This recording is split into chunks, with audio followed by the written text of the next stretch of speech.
Olá, que bom encontrar você aqui na tela da TV, você que acompanha a programação da RBA TV, você também que está em nossas redes sociais curtindo o nosso podcast Papo Sustentável com um assunto muito importante. Hoje estamos aqui com Jean de Lis, sempre presente com a gente, e também hoje o professor João Marcos. Sejam bem-vindos. Jean, obrigado, muito bom estar com você aqui para a gente falar sobre um assunto tão importante.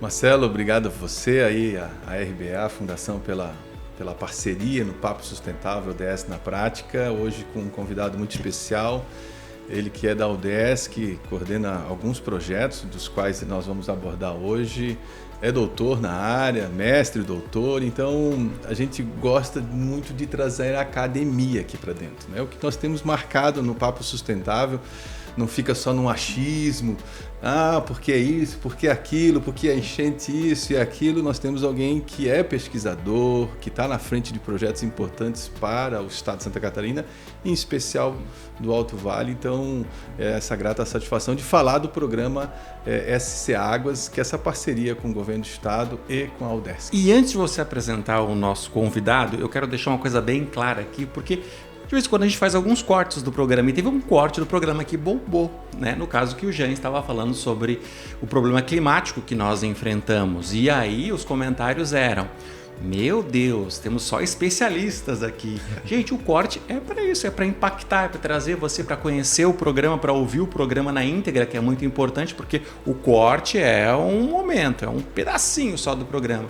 E não, nós não estamos aqui para nenhuma polêmica, inclusive trazemos aqui convidados, doutor, mestre, pessoas que têm conhecimento em relação a isso, e a gente não começou a falar agora sobre problemas climáticos, não foi ontem, estamos falando aqui há quanto tempo já, e a gente está falando porque a gente está sofrendo, a gente está vendo, e a gente precisa de ações que sejam colocadas em prática o quanto antes. Exatamente. Marcelo, nós não discutimos, não é uma opinião, Claro que não. Nós estamos falando assim, ouvimos aqueles que pesquisaram, testaram, trouxeram teses. Se é para derrubar uma tese, tem que criar outra. Daí vai me explicar melhor quem é doutor, quem é especialista na área. Então, professor João Marcos, nos conta um pouquinho como é que o programa SC Águas, essa coordenação via UDESC, em todos os 16 comitês de Santa Catarina, da bacia. Eu me surpreendi quando eu vi assim, naquele mapa 3D, o tamanho da nossa bacia, o quanto que isso pode impactar. Então, quais os estudos, essa cooperação técnico-científica que é feito, que vai melhorar a vida do cidadão? O que esse trabalho que vocês estão atuando agora vai fazer de diferença nessa coordenação desse programa? Te agradeço aí pela presença. Bom, muito obrigado, Jean. Eu que agradeço pelo convite, Marcelo também. Agradeço pelo espaço. Eu acho que é muito importante, falo aí em nome da academia, que a academia também esteja em contato constante com a sociedade como um todo, fortalecendo a divulgação científica, E para mim é uma grande satisfação sempre assim ser convidado para espaços de debate como esse, O programa SC Águas, como o bem mencionou, ele é um programa de Estado em parceria mais especificamente com a Secretaria de Meio Ambiente e Economia Verde do Estado de Santa Catarina, e hoje envolve assim duas frentes de atuação. A primeira frente é garantir e dar um suporte técnico-administrativo para o funcionamento dos comitês de bacia hidrográfica. Os comitês de bacia eles são órgãos de Estado, são conselhos de Estado, formado por representantes da sociedade civil, do poder público e de usuários de água. Então, de alguma forma eles estão sendo representados nesse conselho, é o que se chama de Parlamento das Águas, E isso se dá em nível de bacia porque, no final das contas, a bacia explica a formação dos nossos rios, E, portanto, a gestão ela tem que ser dada em função das condições naturais e não necessariamente das divisões político-administrativas, que são criadas pelo ser humano, Portanto, essa é uma frente de trabalho, dar condições para o funcionamento desse órgão importantíssimo para a gestão, tendo em vista que ele está envolvido na elaboração de um plano de recursos hídricos. Ele é um órgão que media conflitos pelo uso da água. Então, qualquer conflito existente no âmbito administrativo, ele media, ele tem esse respaldo legal, né? Pela Política Nacional de Recursos Hídricos. E bom, esse é um aspecto, né? Dá esse suporte para esses 16 conselhos de Estado. Por um outro lado, esses conselhos carecem muitas vezes de estudos, de projetos técnicos e científicos que fortaleçam a tomada de decisão, para que eles tomem a melhor decisão, né? Então nós temos uma outra frente no programa SC Águas que está voltado à elaboração de estudos científicos. Nós temos hoje, basicamente, são 8 projetos científicos grandes. E aí a gente pode destacar, por exemplo, um que tem avançado bastante, na elaboração de um plano de gestão de seca para o estado. Eu sei que para a nossa região, né, a inundação é o que mais lá. O problema mais contundente assim, é o excesso. Mas o Oeste sofre bastante. Né? Mas o Oeste é um exemplo assim, claro, né? E muito interessante, assim, porque se a gente vê os acumulados de precipitação no Oeste, eles não são baixos, não. Então tudo isso tem a ver com gestão. Né? Por um lado, a gente pode enxergar assim, a oferta, né? Quanto chove em uma determinada região. Mas no Oeste, em outras regiões do estado, também existe a problemática do consumo, da demanda. E, portanto, o governo do estado nos colocou esse desafio, né? Desenvolver um plano de gestão de seca, tanto no sentido assim, de buscar medidas de prevenção, mas principalmente de estabelecer protocolos que nos permitam prever, dizer assim para a população. Então, de uma maneira bem prática, né? Daqui 30 dias nós temos uma grande chance de ter uma seca severa, portanto, vamos acionar um protocolo que já implica na redução do consumo, né? Um trabalho com a população nesse sentido, de prepará-la, né? Para a seca, para a estiagem, e não só da população como um todo, mas principalmente para o setor industrial, agrícola. Então, a gente sabe hoje, por exemplo, já está em contato com a EPAGRE, né? Que é um órgão fantástico assim, de pesquisa e extensão para o setor agropecuário, né? Ele já tem desenvolvido um plano nesse sentido, mas é setorizado, né? Para o setor agropecuário. Então a ideia é fazer um estudo muito mais amplo, beneficiando o cidadão como um todo, mas também a indústria, enfim, diferentes setores. Esse é um dos 8 estudos, né? A gente tem mais, né? Envolvendo, por exemplo, um instrumento de gestão que a gente chama que é o enquadramento. O enquadramento é assim, você no comitê de bacia discute que qualidade de água que a gente vai querer para os nossos rios a médio e longo prazo. Então, por exemplo, em 2030, 2040, 2050, nós temos lá uma lista de parâmetros físico-químicos, né? E o comitê discute com a sociedade, define assim, olha, vamos buscar uma melhoria nesses parâmetros, tá? Vamos definir programas de efetivação desse enquadramento, né? Que a ideia é enquadrar o curso d'água, classificar ele, dizer, aqui a gente quer que ele tenha uma qualidade melhor. Aqui, diante do nosso contexto, o possível é essa qualidade aqui. Não é o que a gente quer, mas é o possível.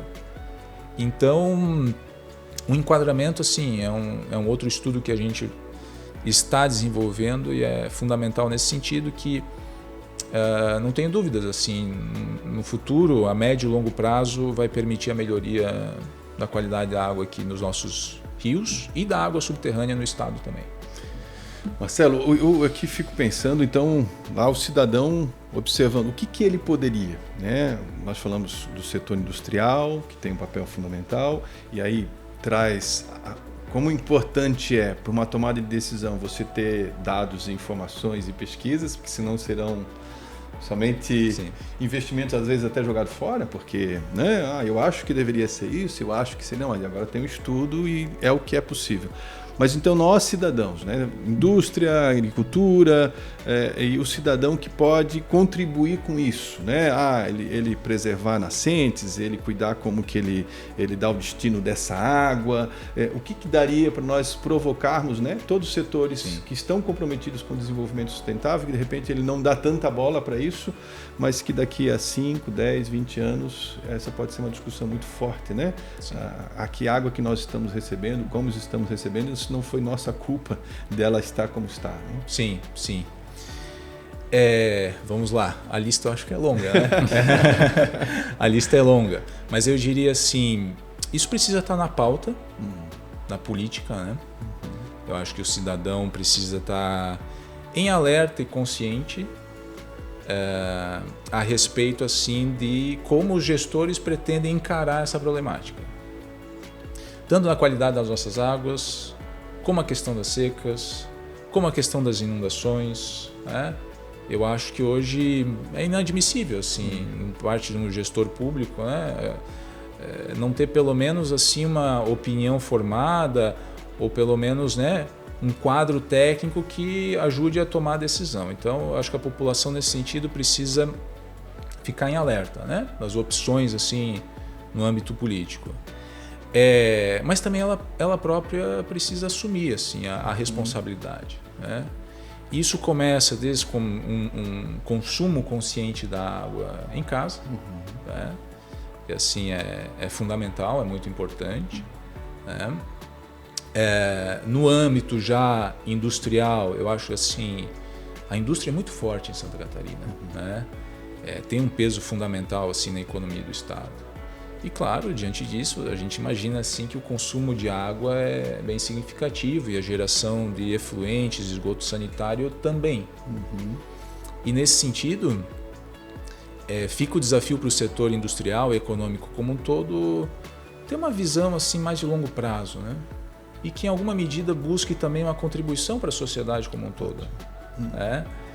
Que em alguma medida procure se responsabilizar assim, para o seu entorno, né? E que no final das contas, muitas vezes, isso significa inclusive em uma grande vantagem competitiva. Perfeito. Porque você pensa em economia de água, você pensa em redução de custos. Você pensa numa redução da vulnerabilidade de determinado setor e do próprio cidadão, voltando aqui ao cidadão, né? Frente a uma eventual escassez de água, né? Então esse é um ponto. Olhando pelo lado, digamos, do que não fazer, né? Assim, eu acho que o cidadão pode sempre desconfiar de soluções milagrosas. Tá? Nós estamos enfrentando, devido às mudanças climáticas, problemas complexos, sociais, econômicos, né? Extremamente complexos. Assim, a busca por soluções simplistas é muito complicado, assim, porque no fim simplifica demais o problema. Achar que determinada obra, determinada infraestrutura vai resolver para sempre determinada problemática é uma ilusão.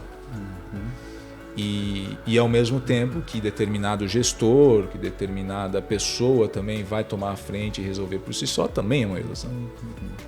É um desafio que deve ser assumido pela sociedade como um todo. Tá? E isso a gente pode citar exemplos para diferentes problemáticas.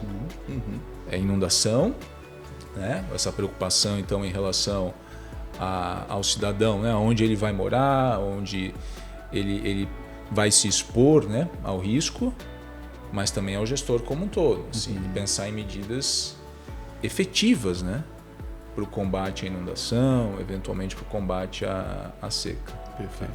Agora, passa muito pelo cidadão entender também, porque aqui em Rio do Sul a gente tem o caso do esgotamento sanitário, que é fundamental. Hoje a gente tem apenas o bairro Cantagalo, são cerca de 1.000 casas, mais ou menos.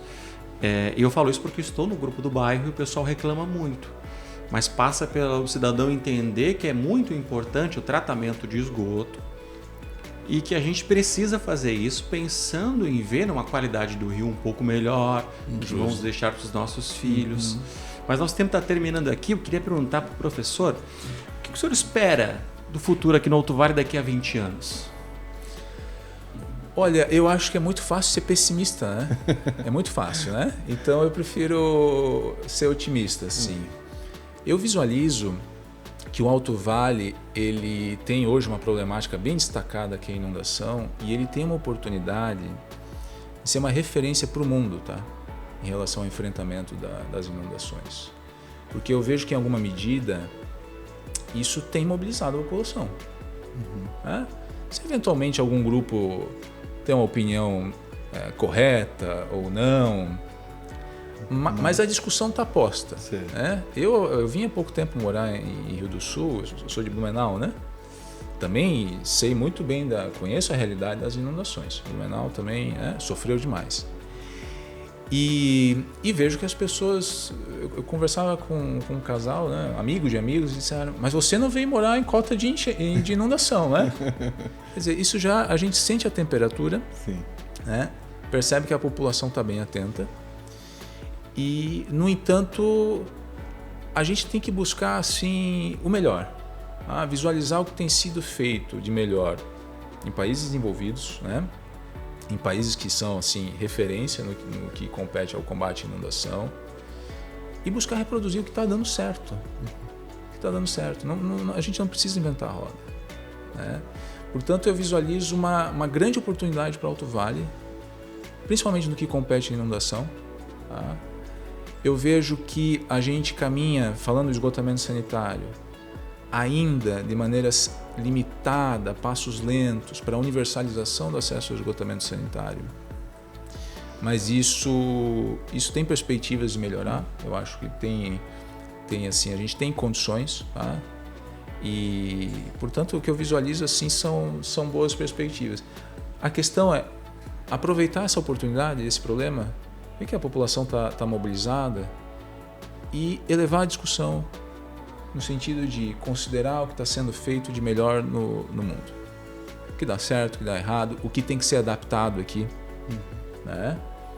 E de modo que assim a gente consiga vencer ou pelo menos conviver melhor com essas situações. Né? Minimizar, né? Porque a gente sempre falou várias vezes aqui dentro do microfone da RBA TV, a gente mora num vale, né? Justo. Então a gente precisa entender como a gente pode minimizar, como a gente pode mitigar, como a gente pode melhorar, onde a gente vai construir, de que forma vamos construir. Existem leis que coíbem ou não, que proíbem ou não. Então esse assunto ele é longo, mas o nosso programa é curto, né? E nós vamos voltar em um outro programa. É isso, Jean? É isso. Nós vamos voltar e obrigado aqui. A provocação ela nos deu uma deixa para o próximo debate que será a questão de estudos relacionados a um mestrado aqui no Alto Vale, discutindo essa questão também. Porque tudo passa pela educação. Exatamente. Professor, muito obrigado pela sua participação aqui. Eu que agradeço. Muito obrigado, viu? Jean, muito obrigado. Prazer estar com você toda vez aqui. Sempre, sempre. E é um prazer imenso estar com você aqui na tela da RBA TV. A gente volta na próxima semana com mais um Papo Sustentável ODS na Prática. Um grande abraço para você. Obrigado pelo carinho de sua audiência e cuide-se bem.